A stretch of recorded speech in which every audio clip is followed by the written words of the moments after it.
to a sporting event, the atmosphere before a game, I think Game Time Decisions has that same exact atmosphere.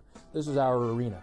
This is what we do. There is going to be an energy to Game Time Decisions that you will feel night in and night out. The excitement you get when you lock your bets in, when you're figuring out what you want to do, we can zone in on the biggest games each night. I want this to be the place that people come to before the games start so they feel as ready as possible to lock in their cards. We are going to hit every single one of those markets that you need to know about. We're going to go through every single thing, and I've got a great team behind me that's going to help me get the job done. There is not going to be a better place, I promise you, than Game Time Decisions to get that new information, react to it, and be able to then bet accordingly. We will have everything at our disposal, and we will use that to our advantage. I'm Kevin Walsh. Tune into Game Time Decisions from 6 to 8 p.m. Eastern on SportsGrid. I do a sliding DiVincenzo to the 1. Obviously, Terrence Jr., that is actually dynamic offensively and defensively. So we'll see how it works. I think it's a little bit of a work in progress. Do both teams win? Yes. I don't think at the end of the day, Minnesota could have afforded to keep Cat, Rudy, and Ant for that amount of money. Betting above the rim, only on SportsGrid.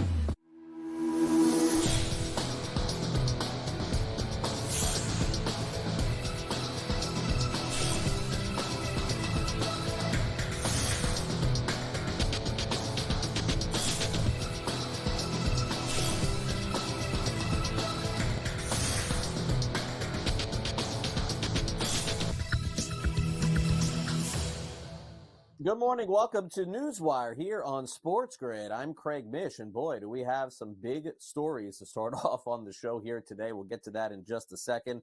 Matt Lutovsky is going to join us from Sporting News. Also, we'll go over the latest in football, little fantasy football, also with George Kurtz. And, of course, we've got a guest contributor from Legal Sports Report today. Jim Gazzale is in the house, and he'll talk about everything happening in the world of sports betting. But, folks, about 30 minutes ago, we got some breaking news in the National Football League. The first coach has been fired in the NFL this season, and it is Robert Saleh of the New York Jets. Didn't even get it to the halfway point of the year, and he is out. And it's been a tough time for him in New York, to say the least. They come off some back-to-back very disappointing losses, one to the Vikings, week before the Broncos.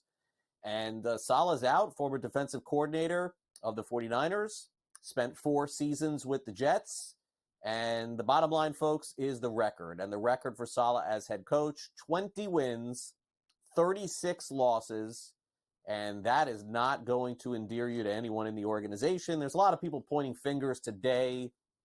Aaron Rodgers maybe is the quarterback. Who really knows in the end? And truthfully, Saleh didn't have good quarterback play for 4 years. So I don't know if it's necessarily his fault either. But needless to say, for the time being, the Jets will look for a new head coach. Now, they play Monday night, by the way, against the Buffalo Bills, currently a 2.5-point underdog. And Jeff Ulbrich has been named the interim head coach there. He was Saleh's defensive coordinator, although Saleh did call most of the defensive plays. He'll coach on Monday night. That'll be the big story in the NFL going into Monday night as well. Meanwhile, last night, Monday Night Football didn't necessarily have a ton of drama. The Chiefs more or less dominated this game start to finish. Saints got their way back into the game after Kansas City threw a very untimely interception in Patrick Mahomes. But final score, 26-13.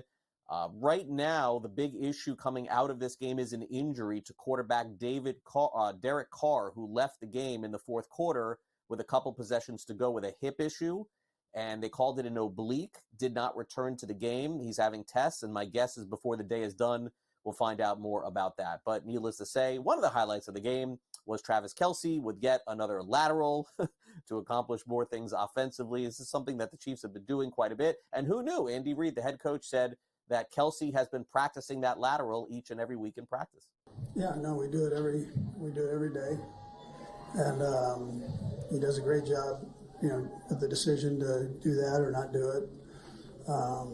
If he doesn't do well with it, I tell him don't come back to the bench. I mean, right now, the Chiefs when you look at it, in the way that they played has not been great. I mean, even last night they didn't play fantastic, but they still keep winning somehow. Also, they've had a lot of injuries. Let's give them credit. Isaiah Pacheco hasn't played. Rashee Rice hasn't played. Patrick Mahomes has been throwing to different players, including Juju Smith-Schuster, who had his best game as a Chief. He talked about the other contributors in the game last night. I think it's a credit to not only the guys, and how hard they work, but Coach Reed and just knowing their skill sets and how to put them in great positions. And Kareem just runs extremely hard. He gets every yard out there, catches the ball, does whatever it takes in order to go out there and win. And then Juju, even when he wasn't getting as many reps, he was in the playbook. He was learning the things that he had lost over 1 year. But y'all saw him 2 years ago. He fits in well in this offense, and so he did a great job today. So it was cool to get those guys going, and then to step up. And it's going to be like that until we start getting some of these guys back. It's going to be everybody's going to step up and make plays. Meanwhile, the New Orleans Saints started off the season 2-0, and if you watched a lot of shows covering the NFL, they were the favorites to win the division. They were a surprise, scoring 40 points a game, and now, oh my gosh, have they gone the other way and may not have their quarterback this week, as Derek Carr, as we mentioned, suffered an oblique injury. He's going to have an MRI today. Their backup is Jake Haener, who looked a little capable when he came in the game last night, but let's be real, it's not the same as having Carr. Meanwhile, Devontae Adams, we got an update on him, which is not really one at all. Pulled out of media appearances, I guess, today. When there's something to tell you more about Adams, we'll let you know. It doesn't look like he's going to play for the Raiders, but will he play for anyone else? Remains to be seen. Bear safety Jaquan Brisker in concussion protocol did not travel to London for their upcoming game this weekend. And also Deshaun Watson, the beat goes on for him legally. A lawsuit accusing him of sexual assault and battery has been resolved. His attorney, Rusty Hardin, said that the case has been resolved and that there is some sort of settlement that is confidential. Who knows? A lot of stuff happening with Watson. All right, Malachi Moore, let's get to this. It was a tough week for Alabama, but good news, at least for them today, that Moore is not going to be suspended for his outburst on Saturday. He was throwing a tantrum on the field, and his reactions went viral. Alabama head coach Kalen DeBoer said he apologized to the team and will not be suspended for his actions. Meanwhile, Quinn Ewers is returning for number 1 Texas this week. They got that big showdown against Oklahoma. Although Arch Manning has played great in his absence, Alabama's defensive tackle Jahama Otis has decided to redshirt and will transfer over playing time. And also an antitrust settlement granted preliminary approval on Monday gets Division I athletes closer to being paid directly by schools as opposed to being paid through NIL deals. In baseball yesterday, a scintillating game with not a lot of scoring between the Detroit Tigers and Cleveland Guardians. This one in favor of the Tigers, and it all came in the 8th inning, a 3-run home run from Kerry Carpenter off guess who? Closer Emmanuel Clase. First time ever Clase has given up a 3-run home run in his career. Some bad timing there. Good timing for Kerry Carpenter, who talked about hitting the game winner. I don't know if I can describe it, but yeah, I knew it was gone, and it was just an amazing feeling being able to come through for this team because our pitchers are keeping us in these games like crazy, and it's amazing to be able to come through for our pitching staff, especially Skubal, Vest, Brisky. These guys are just like laying it all out there for us, and to be able to come through for them, and I mean they threw a shutout today. It's incredible. So that was kind of my emotion, is like I wanted to go celebrate with everybody on the team. You talk about a rarity to have Emmanuel Clase give up any home run, especially late in a game. It's just something that hasn't happened all season. He was the best closer in baseball. Stephen Vogt, the manager of the Guardians, acknowledges just how rare it was to see that happen. I mean, we've lost games like this before as well. Maybe not this exact game, but we're resilient. We're gonna fight right back on Wednesday. It was such a great baseball game tonight. That was a lot of fun. Pitching on both sides, and they just got the big hit, and we didn't.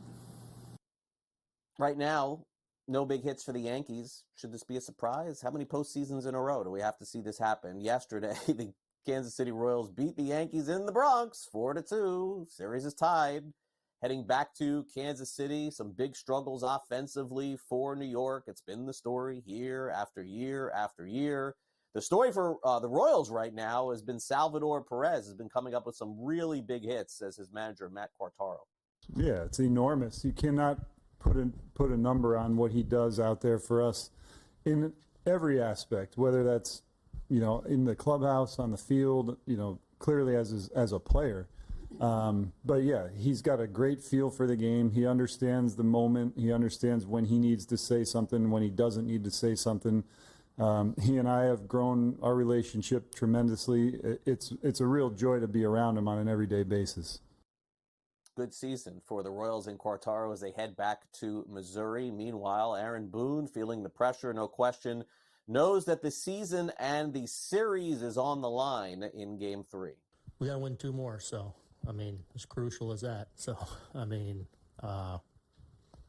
it's playoffs. Every day is crucial. So,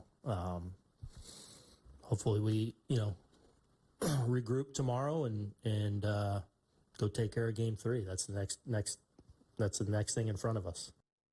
It'll be a very compelling finish to that series, no question about that. Are you ready for some NHL action? The season is back, and it officially in the U.S. begins tonight. The Utah Hockey Club will make its debut. They'll take on, of course, a fantastic group of fans who are going to be there this evening. They're formerly the Arizona Coyotes. The WNBA semifinals winner go home. The Sun battle the Lynx in Game 5. MLS has set a regular season record with 11 million fans this season. We'll be back talking baseball next.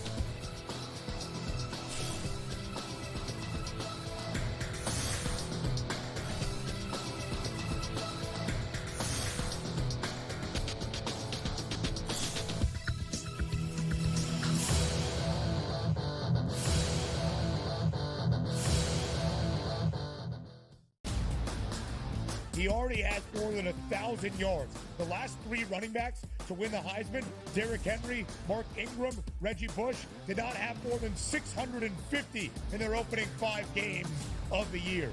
Ashton Genty on pace to strike the pose in December. Statistics matter.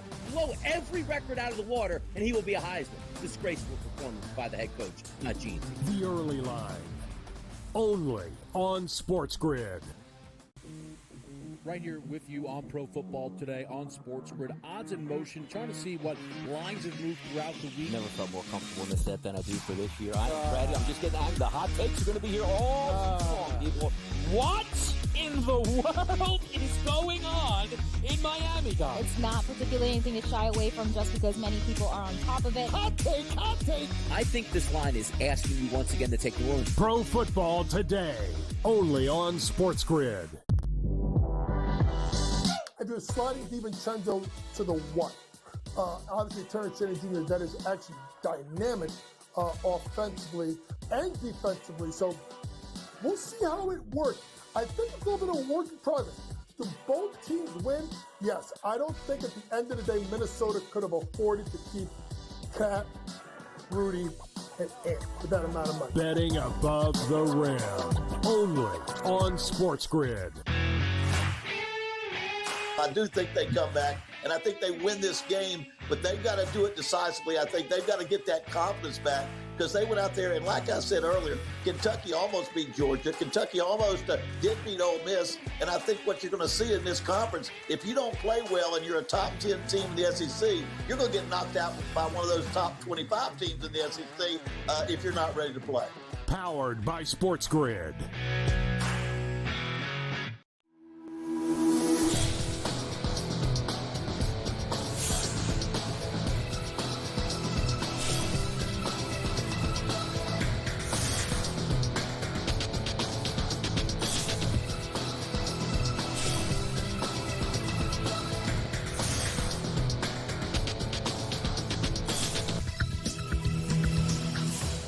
Welcome back to NewsWire here on SportsGrid. Let's bring in Matt Lutovsky from Sporting News to recap everything happening in baseball. We'll get a preview of tonight's game as well. Postseason games, Matt, fun time of the year, having so much going on. In addition, I did see a college football game tonight on the schedule as well. So it should be some fun viewing for everyone. There's something for everyone. We're officially at that time of year. There is something for everyone. Yep, hockey starting up as well. All right, so the Royals made the most of their time in the Bronx. All they really wanted to do was get 1 out of 2, and they did. And now they'll go back to Kansas City for games 3 and 4. And Matt, to me, and look, Yankees could easily win the series. I'm not discounting anything, but doesn't it feel the same every year with this team? Like, they get to the postseason, they forget that you're going to have to rely on ace-type pitching to win in these series, and not hitting 7-8 home runs over a 2-day period. I don't know what has changed from last year to this year. Yankees seem like the same team. Yeah, they really do. I mean, the bottom line for them, I think, is not only do you need to get the pitching, but you're going to need to get big hits from your big players. And there's no bigger player than Aaron Judge. And he hasn't been great in the playoffs. Let's just call it what it is. I mean, he has to start coming through at some point. We know what the pressure's like in the Bronx. Even someone as beloved as him is eventually going to start hearing it. So he's got to do it, and the team's got to come through as a whole. I think the Royals right now, they feel as if they're playing with nothing to lose. They're the scrappy underdogs. They're going to have the whole, say, Patrick Mahomes is going to be there. You got to get inspired when Patrick Mahomes is in your ballpark, as he talked about yesterday. So I definitely think that game 3 is going to be pivotal. I mean, they all are, but that's going to be a fascinating game and series, and someone's got to come through. Bottom line, someone has to start coming through for the Yankees. They have the players to do it. They certainly paid enough for them. Now it's just let's do it. Yeah, feels like we've been saying this, though, year after year in the postseason with them. Biggest hit in the American League postseason is from Kerry Carpenter. No question about that. No one had this guy hitting a 3-run home run off Emmanuel Clase to beat Cleveland. It was a Tariq Skubal start, another fantastic one. He's probably the best player going right now in Major League Baseball's postseason, which tells you, Matt, that if Detroit can somehow get another win and get Skubal out there for a final game, you'd have to favor them to win the series.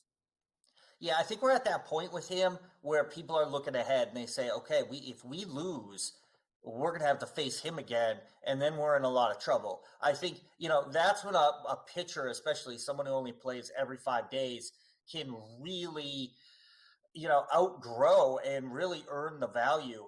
And they're bigger than the rest of the team or bigger than the series in some ways. So I definitely feel like the Guardians are feeling the pressure. And the Tigers, it's kind of like the Royals. I mean, it feels as if they're just this team playing with nothing to lose. It doesn't feel like they have the pressure on them. And I think they're going into this one loose. I think they're going in confident. They know they have Skubal again in a few days. And I think we're going to see a great game.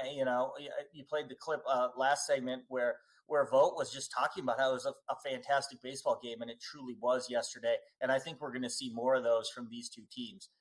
Pretty evenly matched teams, and it was a lot of fun to watch. Let's go to Citi Field for Game 3 tonight between Philadelphia and New York. The Mets have played this incredible schedule, constantly on the road. It feels like for 2 weeks. They finally come back home tonight, and it'll be Aaron Nola against Sean Manaea. You look at the odds, and what the odds are telling us, Matt, is that the Mets have a great shot to win tonight, right? Like a month ago, if I would have told you this was the pitching matchup, you would have said Phillies minus 150, but not the case. Manaea has been really good in September. I expect another close game tonight. How about you? Yeah, I think so. I think, the way it's trending right now favors the Mets. I thought the Phillies were one of the 2 or 3 best teams in the league all year. I mean, they certainly were based on record. And you get into this situation right now, and it's a little bit like the Yankees. They got to just come through. They got the players, just come through. And the Mets are playing great baseball. I think they're playing very inspired baseball. And the crowd's going to be electric. And another really fun atmosphere for postseason baseball. I mean, anytime, both these NL series where you have rivals, division rivals going at it, just makes for better games. But I think you're right in the sense that the Mets are trending in a more positive direction right now. And they're tough out at home. I don't think there's any getting around that. All right, so now we know that emotions are going to be high in this final game. And I wonder your opinion on this one, because I'm not so sure what the outcome would be between two teams that just genuinely do not like each other going into this game tonight, that have seen each other so much. And I know Michael King was fantastic the last time he pitched, Matt, and that's why the Padres are minus 150, because honestly, the Dodgers are very thin with the pitching. But the total here is 7.5. I would imagine tonight that batters are going to be ready to smash the ball tonight. I mean, look, I'm not an over guy generally, Matt, but I do feel like tonight we're going to see some runs between these two teams. Yeah, overs in the playoffs are always a dicey experience, but I do think you're right. I think that there's going to be a lot going on, from what's going on in the parking lot and the stands before the game to what actually happens on the field in this game.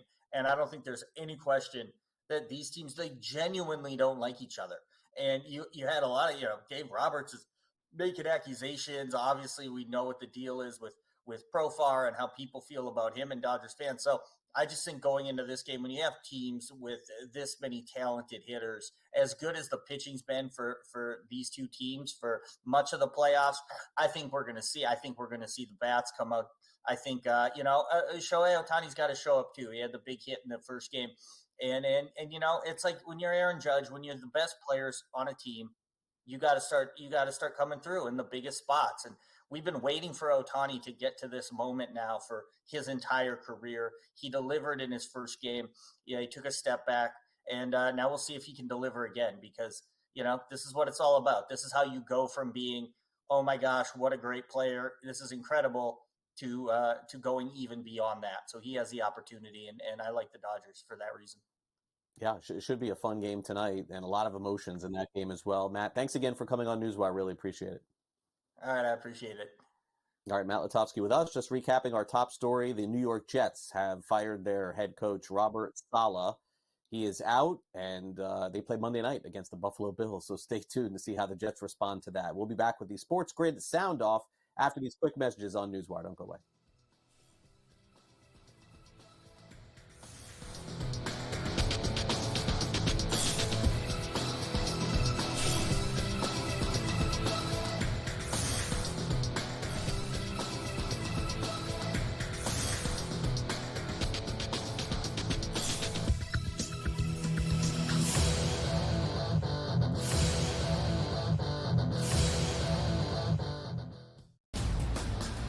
He already has more than 1,000 yards. The last three running backs to win the Heisman, Derrick Henry, Mark Ingram, Reggie Bush, did not have more than 650 in their opening 5 games of the year. Ashton Genty on pace to strike the pose in December. Statistics matter. Blow every record out of the water, and he will be a Heisman. Disgraceful performance by the head coach, not Gene. The Early Line, only on SportsGrid. Right here with you on Pro Football Today on SportsGrid. Odds in motion, trying to see what lines have moved throughout the week. Never felt more comfortable in the set than I do for this year. I'm ready. I'm just getting angry. The hot takes are going to be here all long. People. What in the world is going on in Miami, guys? It's not particularly anything to shy away from just because many people are on top of it. Hot take, hot take. I think this line is asking you once again to take New Orleans. Pro Football Today, only on SportsGrid. I do a sliding DiVincenzo to the one. Obviously, Terrence Jr., that is actually dynamic offensively and defensively. So we'll see how it works. I think it's a little bit of work in progress. Do both teams win? Yes. I don't think at the end of the day, Minnesota could have afforded to keep Cat, Rudy, and Ant for that amount of money. Betting above the rim, only on SportsGrid. I do think they come back, and I think they win this game, but they've got to do it decisively. I think they've got to get that confidence back, because they went out there, and like I said earlier, Kentucky almost beat Georgia. Kentucky almost did beat Ole Miss, and I think what you're going to see in this conference, if you don't play well and you're a top 10 team in the SEC, you're going to get knocked out by one of those top 25 teams in the SEC if you're not ready to play. Powered by SportsGrid.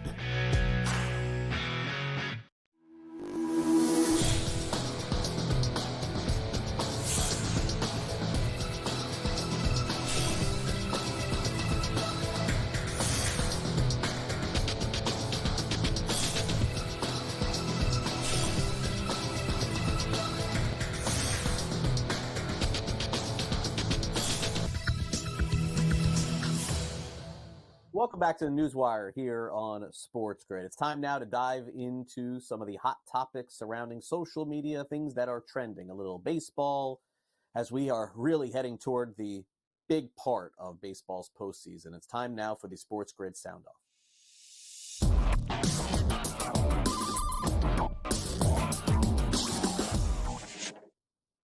Look, there's a lot of speculation right now that if the Yankees were to have an early exit in the postseason, what would it mean for their manager? We've heard these things before, and truth be told, Aaron Boone has done a really good job as Yankees manager. But the bottom line is that anything less than a World Series seems to be unacceptable. So that means the pressure is mounting.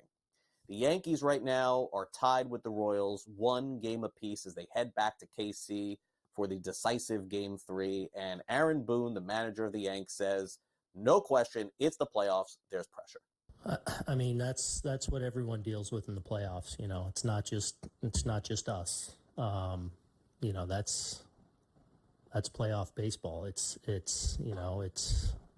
the heat's turned up, and you got to be able to slow things down a little bit. Again, I thought tonight we took a lot of tough at bats again. Kind of in line with last night.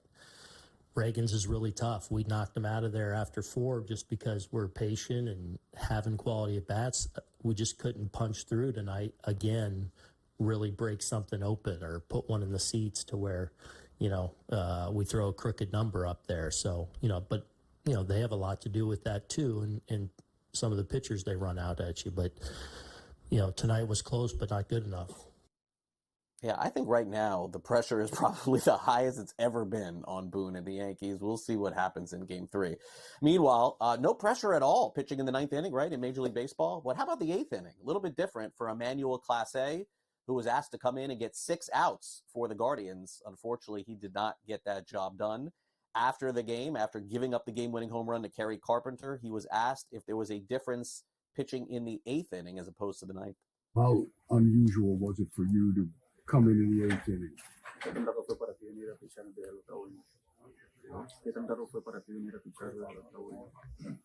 No, nada, yo estaba ready, me estaba preparando temprano, porque, ¿qué te digo? Ya yo sabía que puedo entrar en cualquier situación.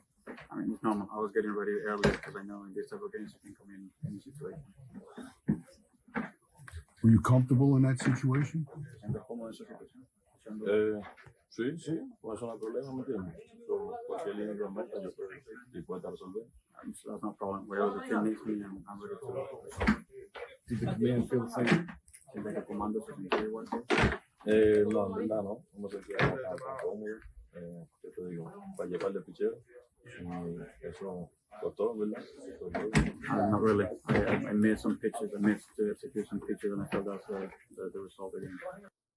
Save situation, Clase will be right back out there for the 9th. Meanwhile, the 9th inning has been kind to the New York Mets, to say the least, even though in their last game they got walked off by the Phillies. For the most part, the Mets have been the comeback kids of the postseason. But now they face the Phillies in a Game 3 situation where they head back to Citi Field and have a chance to take a 2-1 series lead. Can they get the job done? And what will it take? Let's check in with our social media correspondent, Christian DeBlock. Mets-Phillies 1-1 going back to New York. The outcome from this series will be determined by which bullpen can bend but not break. In Game 1, the Phillies bullpen gave up 6 runs over the final 2 innings, wasting a gem from Zach Wheeler. In Game 2, both bullpens struggled. The Mets gave up 7 runs over the final 4 innings, and the Phillies were not much better. 4 runs allowed from the 6th inning on. The Mets are at home for the next 2. If they can be a little less reliant on Edwin Diaz, getting outs from others within the bullpen, I give them the slight edge to advance. Back to you, Craig. All right, thanks very much, Christian. Also, one quick note here before we break, some sad news from the world of Major League Baseball, as Louis Tiant, the great pitcher for many decades, especially in the 1970s, passed away at the age of 83. Louis came on my TV show many years ago after going to Cuba and visiting his homeland after being away for, I believe it was 30 or 40 years, and told his story. Had a chance to meet him. Wonderful man, and rest in peace to Louis Tiant, great pitcher for many teams, including the Boston Red Sox and New York Yankees. We'll take a quick time out here on the show. Jim Gazzale will join us next. We'll talk more about sports betting and weigh in on the latest in New York. Don't go away.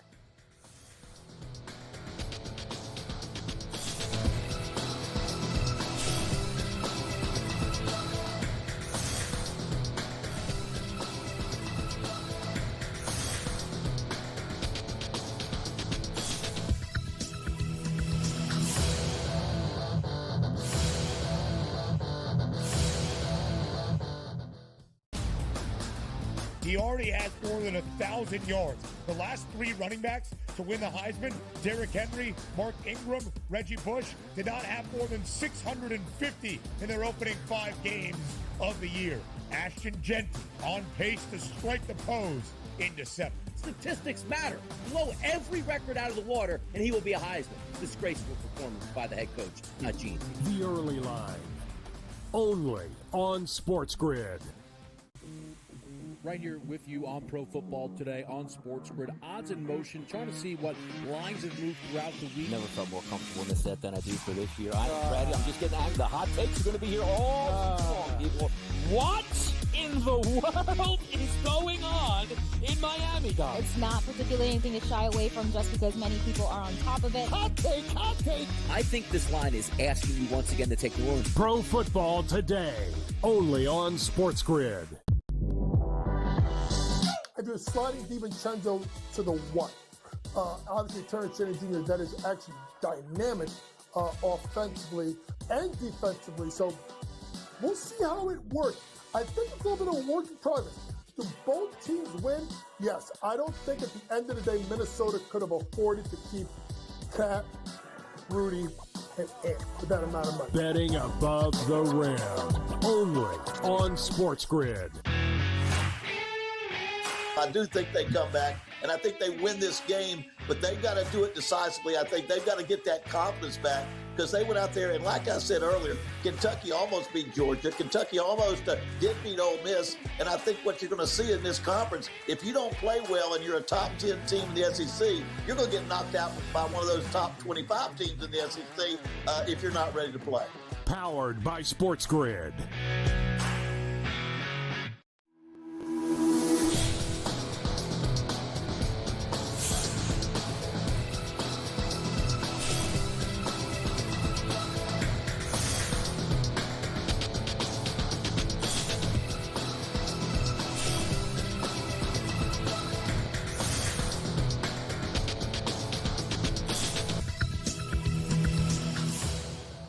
Welcome back to NewsWire here on SportsGrid. Guest contributor from Legal Sports Report today is Jim Gazzale. You can read all of his work over at LegalSportsReport.com, as Jim will join us in just a few minutes. But first, let's go back and take a look at all of our breaking news from today. It came fast and furious, and there's a new coach right now for the New York Jets, at least on the interim side. In case you missed it earlier in the show, Jeff Albrecht is the interim coach as Robert Saleh is out as head coach of the New York Jets. 4 years in, just didn't get enough wins. 20 wins, 36 losses. Right now, the Jets play Monday Night Football against the Buffalo Bills. Now let's bring Jim back in. And so maybe people want to bet on the Jets Monday, Jim, in New York. That's for sure. I think that there's going to be a lot of people backing that little coach bounce that usually happens. Coach gets fired, all of a sudden people bet on that team. But advertising is going to be our focus as we begin this morning. Thanks for coming on the show. Yeah, thanks. And as a Jets and Yankees fan myself, in a bit of a blender here, obviously, over the last handful of hours, the technology not necessarily cooperating either. But like you said, Craig, some advertising changes, maybe, if that's what you want to call it, happening in New York. Governor Kathy Hochul signing a bill into law last week, really codifying a lot of the sports betting advertising rules into state law last week with this bill signing. And what this ultimately means is that it just takes the sports betting advertising regulations and essentially makes them permanent. So the sports books were already following all of these rules. Everybody has been in compliance with these for forever, really, since mobile sports betting launched in January of 2022. And the requirement still remains that the problem gambling helpline needs to be in all sorts of advertising, whether in print, online, or over the air on television, social media as well. And the advertisement has to have that hope line, the New York problem gambling hope line, as it's called, in a legible font and of the right size. So really this comes in on the heels of, I should say, really comes on the heels of a lot of other states really focusing on their advertising rules. We've seen Ohio do a lot with their advertising rules for sports betting apps.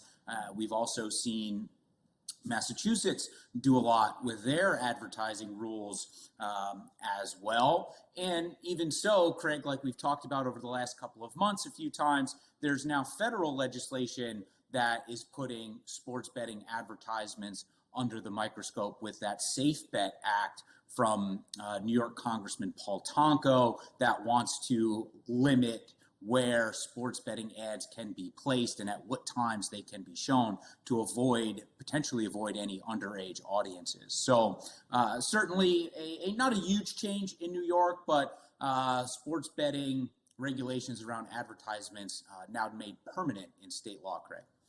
Okay, well, we'll keep an eye on that, of course. And again, a very, I think, noteworthy appearance here for you, Jim, because again, if they want the graphics to look different on the screen in terms of font, it tells you the story. It feels like they don't think their message is being delivered in a way to keep people gambling responsibly. So we'll see.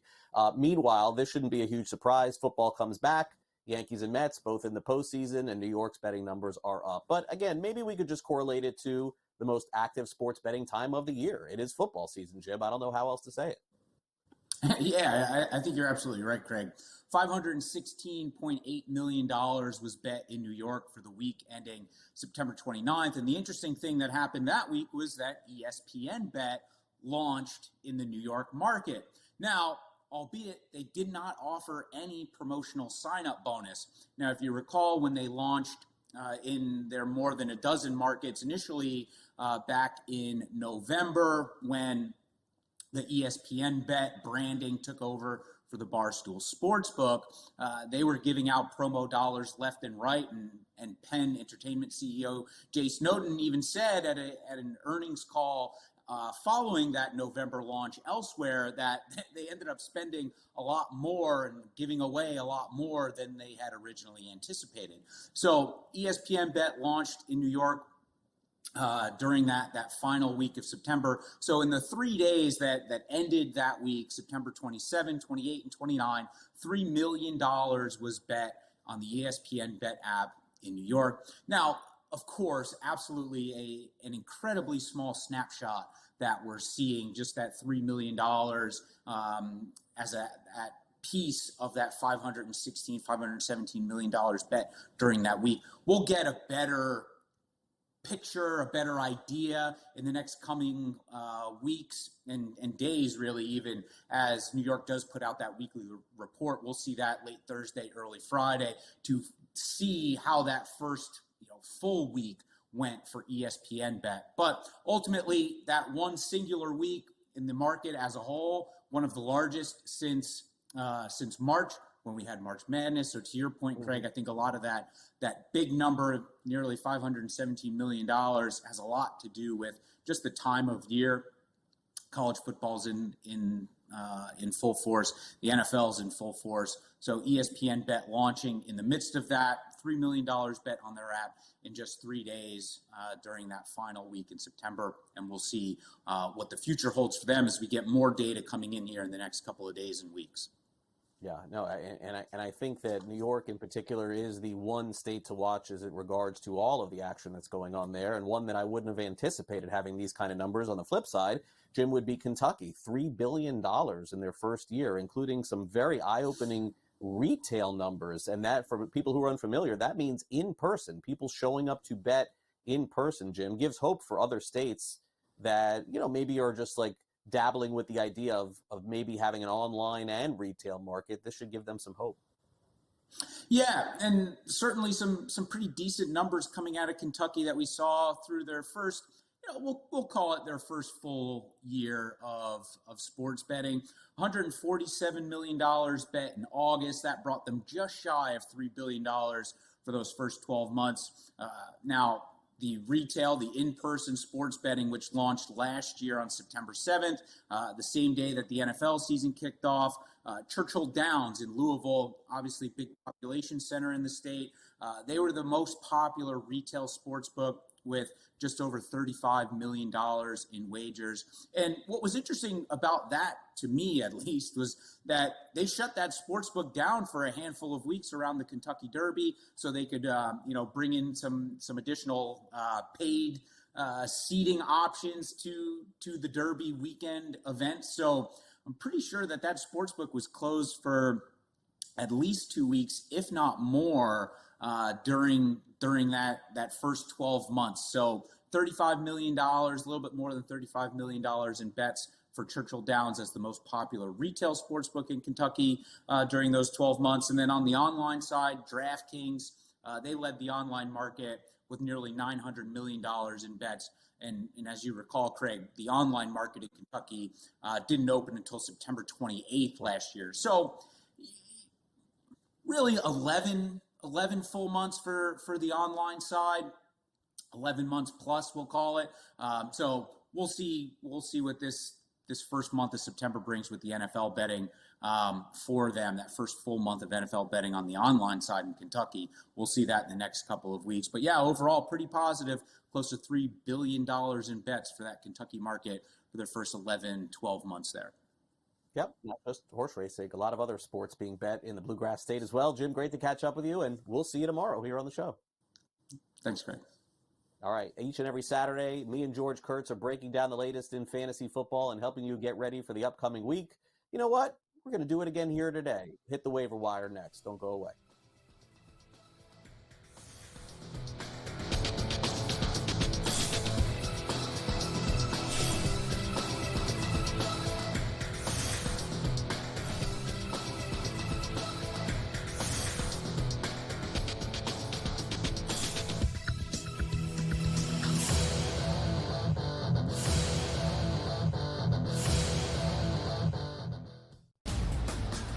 He already has more than 1,000 yards. The last three running backs to win the Heisman, Derrick Henry, Mark Ingram, Reggie Bush, did not have more than 650 in their opening 5 games of the year.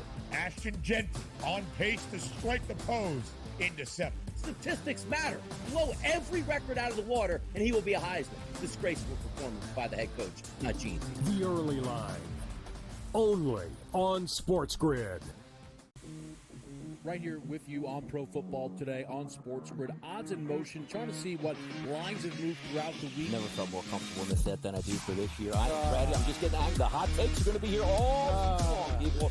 What in the world is going on in Miami, guys? It's not particularly anything to shy away from just because many people are on top of it. Hot take, hot take. I think this line is asking you once again to take the Orleans. Pro Football Today, only on SportsGrid. I do sliding DiVincenzo to the 1. Obviously, Terrence Jennings Jr., that is actually dynamic offensively and defensively. So we'll see how it works. I think it's a little bit of a work in progress. Do both teams win? Yes. I don't think at the end of the day, Minnesota could have afforded to keep Cat, Rudy, and Ant for that amount of money. Betting above the rim, only on SportsGrid. I do think they come back, and I think they win this game, but they've got to do it decisively. I think they've got to get that confidence back because they went out there, and like I said earlier, Kentucky almost beat Georgia. Kentucky almost did beat Ole Miss, and I think what you're going to see in this conference, if you don't play well and you're a top 10 team in the SEC, you're going to get knocked out by one of those top 25 teams in the SEC if you're not ready to play. Powered by SportsGrid.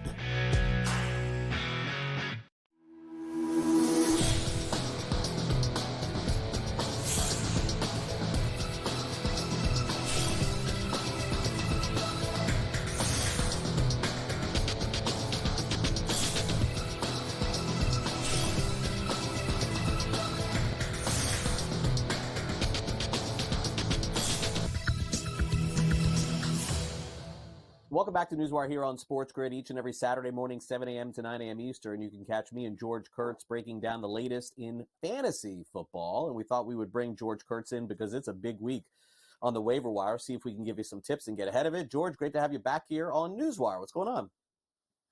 Well, it's always good to be back with you, Craig, here. What's going on? Mentioned Waiver Wire Tuesday in the NFL. We got playoffs in Major League Baseball. And, Craig, The NHL starts in earnest today. This is the North American schedule. It starts today. The first game, believe it or not, at 4:30 p.m. Eastern Time. Yeah, looking forward to it, having that. And then the NBA back soon, college basketball in November. All right, so let's touch on some of the players that could be available in some leagues. Now, as somebody who watches the Dallas Cowboys very closely, you certainly can speak to the idea that they're going to need some contribution outside of CeeDee Lamb at wide receiver, and maybe they have found the guy. Jalen Tolbert had another nice game against the Pittsburgh Steelers on Sunday night. Brandon Cooks is on IR. George, is he somebody that you think is a startable player moving forward? Startable, we are in bye week territory, right? We're going to have bye weeks the next, 7-8 weeks here. So, yeah, in that case, he is startable here. We need Dak to trust him more. We sort of saw that Sunday night, right? He had the big play, the 50-yard grab down the left sideline here. Granted, that was a broken coverage by the Pittsburgh Steelers here, but he also had the game-winning touchdown. Right, that fourth down play. It wasn't designed for Tolbert, don't get me wrong. I think that play was designed for Jake Ferguson, who fell down on his route. CeeDee Lamb was covered. Tolbert was the third choice. Hey, made the play there. So Dak needs to trust him more, but we know the Cowboys' defense is going to be a problem. Running game, granted, it was good against Pittsburgh, may not be there all season. They're going to have to throw the ball a bunch. So, yes, I think Tolbert is a pickup for you, especially with Cooks out. Cooks is on IR. Dallas does have a bye next week. But this week should be a shootout against Detroit. They're going to have to score points, throw the ball a bunch here. And then I believe they have San Fran on Sunday night. Another game they're going to have to score points here. So, yes, Tolbert, at least in the short term, should be a pickup. All right. Meanwhile, if you watched the Monday Night Football game, you probably were shocked to see the amount of targets that Juju Smith-Schuster got for the Kansas City Chiefs. I mean, he was the primary guy in that game. Xavier Worthy, the deep guy. And, of course, Travis Kelce still got his looks. But all of a sudden, George, it's been a surprise to see Juju back in the mix. Now, remember, he played for Kansas City a couple of years ago, played for New England. He just, simply put, hasn't been the guy that he was in Pittsburgh, 6-7 years ago, 8 years ago. But if what we saw last night continues, he becomes a must-add in all leagues. The problem is, isn't he the ultimate tease? All right, we're going to find out that, next week he gets 2 targets, right? 1 reception, 8 yards, and no touchdowns because they're using Justin Watson next week. All right, so that's the problem here. We do believe that Rashee Rice is gone for the rest of the year. There was conflicting reports yesterday. It's an LCL now. Is he gone until November? Is he gone until next season? So I wouldn't be counting on Rice here. If Juju's on your waiver wire, is he a pickup? Yeah, right? But like I said, I think there are going to be some weeks you're like, what the hell? Why is he not a part of the game plan today? And I think that's the way Mahomes is going to work it. It's this guy today. It's this guy next week. He's going to go to the open guy. There is no number 1 target here outside of maybe Travis Kelce, whose volume obviously is picking up now with the injury here. So, yes, I'm claiming that he's on the wire here, but I'm fully aware, there's going to be a week where, oh, man, you have to be kidding me. And remember, Kansas City off this week. A couple of wide receivers probably available in most leagues. Darius Slayton, Darnell Mooney, both have different situations going on right now. Slayton in particular playing because more or less, the Giants wide receiver Malik Neighbors has been out and injured, so he's getting some looks. Mooney, on the other hand, had the game of a lifetime last week. I don't know if anybody played him, George, in fantasy, but it's given his overall numbers this season a big bump. Yeah, I've got him in 1 league, and I sat him last week. Still won the week, so I guess I can't complain. But, he was on my bench here. Now, he's probably claimed in a majority of leagues here, so I don't know if he's going to be out on your waiver wire. If he is, he's a must-claim there.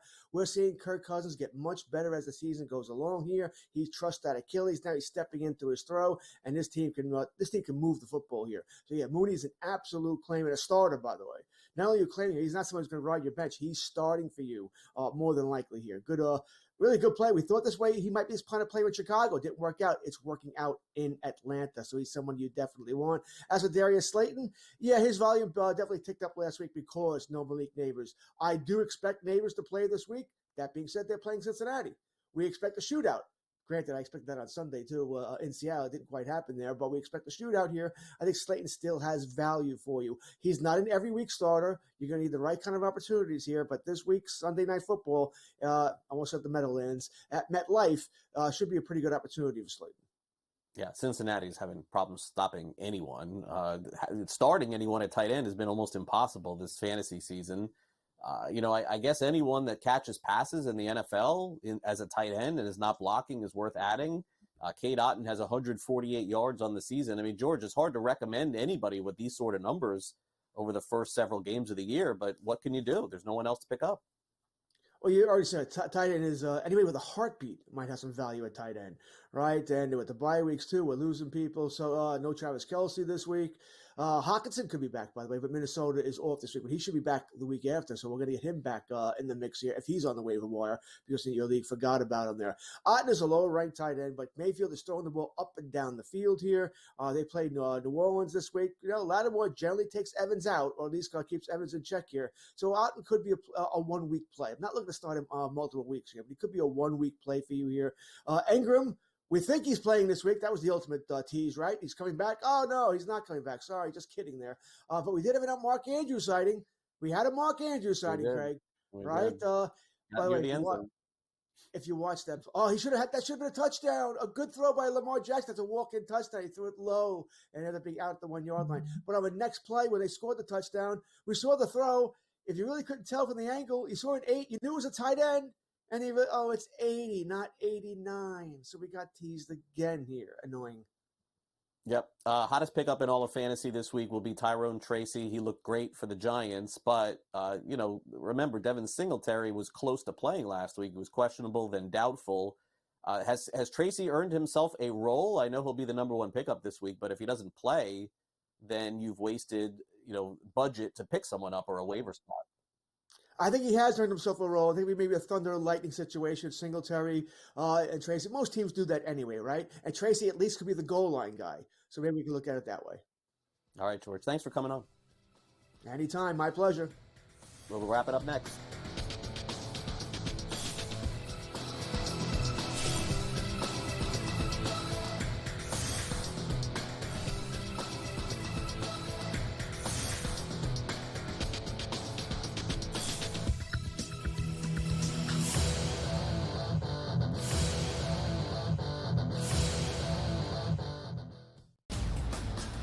He already has more than 1,000 yards. The last 3 running backs to win the Heisman, Derrick Henry, Mark Ingram, Reggie Bush, did not have more than 650 in their opening 5 games of the year. Ashton Genty on pace to strike the pose in December. Statistics matter. Blow every record out of the water, and he will be a Heisman. Disgraceful performance by the head coach, Gene. The Early Line, only on SportsGrid. Right here with you on Pro Football Today on SportsGrid. Odds in motion, trying to see what lines have moved throughout the week. Never felt more comfortable in this set than I do for this year. I'm just getting angry. The hot takes are going to be here all long, people.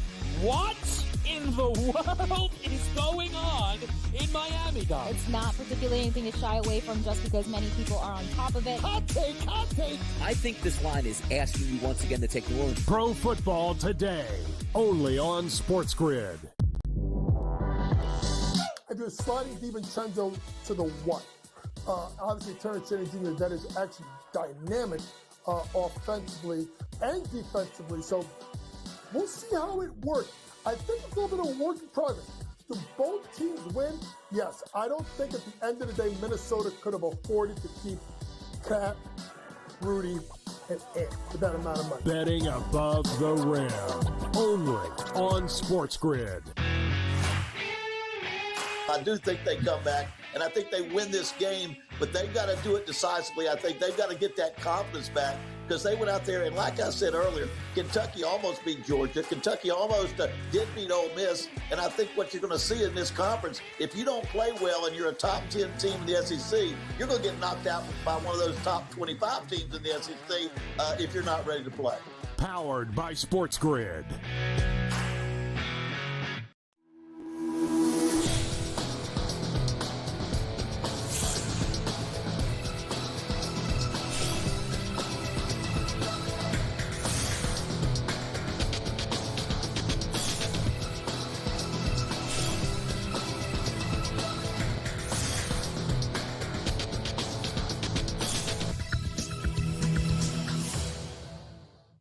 Welcome back to NewsWire here on SportsGrid. I'm Craig Mish. Time to dive into the latest news in Major League Baseball. Also, Caitlin Clark making her name in another sport, yes, and also is another country thinking about banning sports betting. It's time now for some last licks.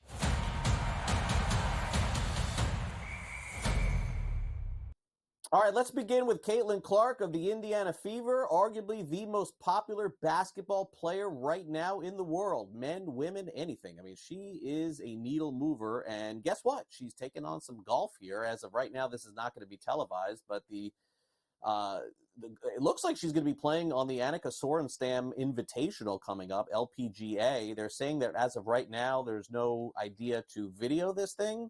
But this is what she's going to do in the offseason, apparently, is to play some golf and play on this celebrity tour, so to speak. This probably is just like a one-time thing. But here is a word to the wise. Anytime Caitlin Clark is doing anything, televise it. People are going to watch it. Advertise with this. Do it. I mean, the most watched WNBA games in history were this year. And it was, let's be honest, all because of her. You can say whatever you want. Games are great. Sure, I get it. All because of Caitlin Clark. We'll see how she is as a golfer. Wouldn't surprise me to see her be a pretty good golfer as well. All right, how about this from the president of Brazil yesterday? This was sort of shocking to hear that this country that has had legalized sports betting way before the U.S. has decided, the president has said, if we do not protect our consumers and customers from addiction, this president's thinking about banning sports betting in Brazil. Now, we've heard a lot about this going on in the U.S. too. Not to this extreme, and we also understand that sports betting is really still in its infancy here in the United States, but apparently in Brazil, a lot of people are becoming addicted to sports gambling.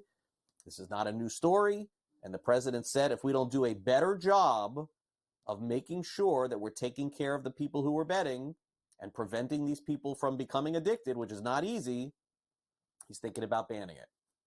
Remains to be seen, but I know that there's a lot of sports betting operators that are going to have to shape up or ship out in order to stay in business. Meanwhile, the surprise of Major League Baseball's offseason began the other day when Terry Francona, yes, that Terry Francona, was named the manager of the Cincinnati Reds. Francona retired a year ago. But now he's back and he's managing not only in baseball, but in the same state. He managed in Cleveland, played for the Cincinnati Reds once upon a time. He had his opening press conference full of life, says he's not tired, said he was tired a year ago, and he's all the way back. I guess a year off will do that to you. But how about the big quote coming out of this? People talk about having fun. What's enjoyable is playing the game right and, to be honest, trying to kick somebody's ass. I don't know. I guess it's streaming. I can say that on TV. Sorry if any kids are at home. Sorry about that. That's what I consider enjoyable. Terry Francona is a Hall of Fame manager who's a very good player. But what do these words say to me? What he's sort of trying to do is prove that he's got energy, that he's not going to have to step away from the team. You know, there's been health stories with him in the past. Look, it remains to be seen. We've seen crazy hires before in baseball. I'm not saying, by the way, this is a crazy hire. He's a great manager. By the way, the team that Terry Francona managed in the past is right back in the American League postseason again. Different manager, same team. I don't know that he'll get the Reds over the top, but I would say is that if any manager needed to come in and give his players a little bit of motivation, I think they got the right guy in Terry Francona. So my opinion on that is as follows. Now, as far as the rest of the day here on NewsWire, don't forget we've got the early line coming up next. You'll see me on there talking a little Jets football and also previewing all the Major League Baseball games today. That is followed by Scott Farrell Coast to Coast in Game Live, Game Time Decisions. And naturally, we've got an early game today in the National Hockey League for opening night. It's actually opening day, 4:30 p.m. Eastern. Make sure you stay tuned for that show. And by the way, for those of you who are looking for more information about SportsGrid, our schedule, hosts, and maybe some of the predictions, stats, information, the things that we give away here on the show for absolutely free, I got another free item for you. It's the SportsGrid app. Just take out your phone, scan this QR code, and you are good to go. The SportsGrid app is available for both iOS and Android, and we'll give you all the information that you need to become a smarter sports bettor. Get an edge. Get on the grid. It is the SportsGrid app, and it is available right now. Thanks again to Matt Lutovsky from Sporting News. In addition, Jim Gazzale from Legal Sports Report and George Kurtz of SportsGrid. Thanks to Luke, our director, and thanks to Sam for filling in the last couple of days producing. Luke will be handling that tomorrow. I'm Craig Mish. Enjoy the rest of your day. I'll see you for the midweek edition of NewsWire here on SportsGrid exclusively, 11 a.m. Eastern tomorrow. Have a great day.